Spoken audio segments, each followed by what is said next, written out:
শেরপুরের নালিতাবাড়িতে ভব ঘুরে মানসিক ভারসাম্যহীন এক তরুণী ধর্ষণের শিকার হয়েছে। এই ঘটনায় প্রত্যক্ষদর্শী বাজারের পাহারাদার রেজল করিম বাদী হয়ে নালিতাবাড়ি থানায় মামলা দায়ের করেছেন।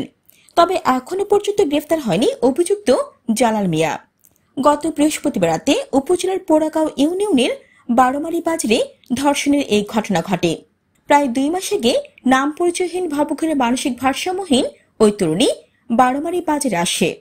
বাজারের বাসিন্দারা তাকে খাবার দেয় এবং বিভিন্ন দোকানের বারান্দায় সে রাত যাপন করে। বৃহস্পতিবার রাত 2টার দিকে কালাপানি গ্রামের জনু মিয়ার ছেলে জালাল মিয়া ওই তরুণীকে ধর্ষণ করে। এই ঘটনা শুক্রবারের প্রকাশ্যে বলে খবর পেয়ে শনিবার পুলিশ ওই তরুণীকে থানায় নিয়ে যায়। পরে প্রত্যক্ষদর্শী বাজার পাহারাদার রেজল বাদী হয়ে নালিতাবাড়ি থানায় মামলা দায়ের করেন।